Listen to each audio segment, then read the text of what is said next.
قد خسر الذین، تحقیق نقصان اٹھایا ان لوگوں نے، کذبوا جنہوں نے جھٹلایا بلقاء اللہ، اللہ تعالیٰ کی ملاقات کو، حتی اذا جاءتهم الساعة بغتہ، یہاں تک کہ جب آ گئی ان کے پاس قیامت اچانک، قالوا یا حسرتنا، وہ کہنے لگے ہے افسوس ہمارے اوپر، علی ما فرطنا فیہا، اس چیز پر جس میں ہم نے کوتاہی کی ہے، وہم یحملون، وہ بوجھ اٹھائیں گے اوزارہم، اپنے بوجھوں کو، علی ظہورہم، اپنے پشتوں پر، الی ساء ما یزرون، خبردار برا ہے وہ جو بوجھ اٹھائیں گے۔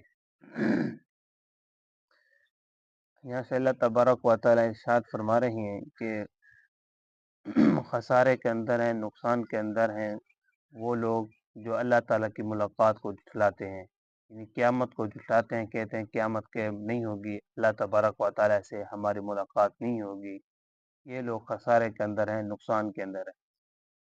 اور انسان اپنی زندگی قیامت کو سامنے رکھ کر گزارے کہ میں نے مرنا ہے، اس دنیا سے، دنیا کو چھوڑ کر جانا ہے، دنیا کی زندگی کو چھوڑ کر جانا ہے،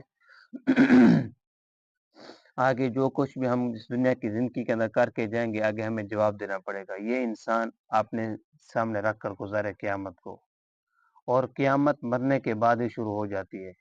آپ علیہ الصلوۃ والسلام کا فرمان ہے، من مات فقد قامت قیامتہ، جو شخص مر گیا اس کے اوپر قیامت شروع ہو گئی، یعنی مرنے کے وقت، مرنے کے انسان قریب ہوتا ہے، اس کو آگے نظارہ جو ہوتا ہے وہ سامنے آ جاتا ہے، فرشتے بھی اس کو نظر آ جاتے ہیں، جنت اور جہنم بھی نظر آ جاتی ہے، سب کچھ، یعنی مرنے کے بعد، یعنی قیامت کے اندر جو بھی احوال نظر آئے گی، مرتے وقت اس کو سارا کچھ یاد آ جائے گا۔ وہ جب قیامت آئے گی، بڑی قیامت آئے گی، پھر کیا صورتحال ہوگی؟ اللہ تعالیٰ فرماتے ہیں حتی اذا جاءتهم الساعة بغتہ، جب بڑی قیامت آئے گی نا تو اچانک آئے گی، ہر کام، انسان اپنے کام کے اندر مصروف ہوں گے، اس وقت قیامت آ جائے گی، حضرت اسرافیل علیہ السلام سور پھونک دیں گے۔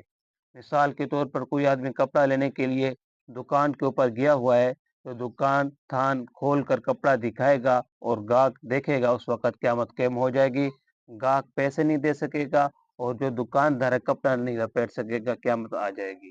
اسی طرح کوئی آدمی دودھ دھو کر اپنے گھر والوں کے حوالے کرے گا، قیامت قائم ہو جائے گی، دودھ نہیں پی سکیں گے۔ کوئی آدمی اپنا لقمہ منہ کے اندر ڈالیں گے، چبائیں گے، اس وقت قیامت قائم ہو جائے گی، اپنا لقمہ اندر لے کر نہیں جائے گی، یعنی قیامت اچانک آ جائے گی، قیامت قائم ہو جائے گی۔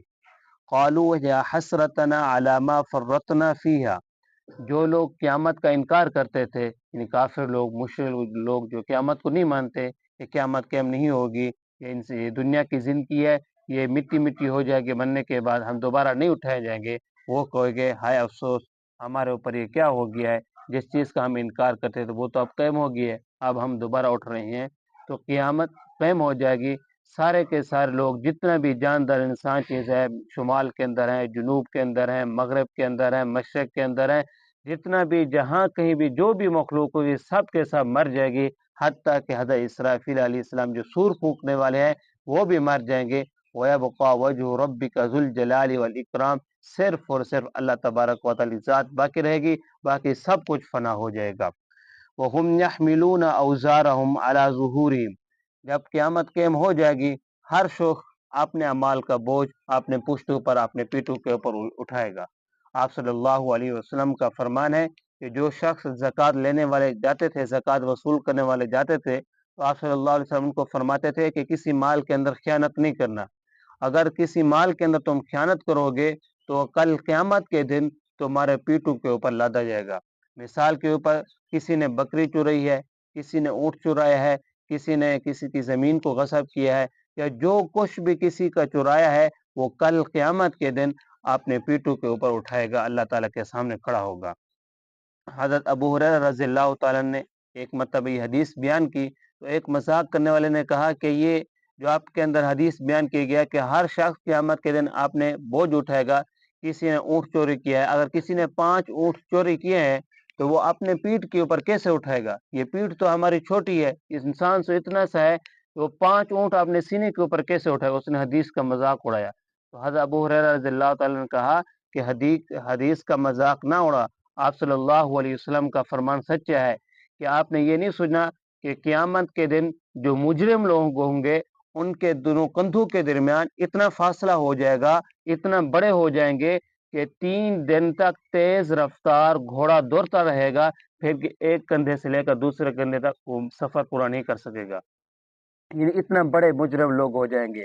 اور ایک کیا آپ نے یہ حدیث نہیں سنی کہ جس کے اندر آپ صلی اللہ علیہ وسلم نے فرمایا کہ مجرم لوگ اتنا بڑے بڑے ہوں گے کہ ان کے بیٹھنے کی جگہ اتنا ہوگی جتنا احد پہاڑ ہے. اتنے بیٹھنے کی جگہ ہوگی جتنا احد پہاڑ ہے. سب سے بڑا پہاڑ دنیا کے اندر احد پہاڑ ہے.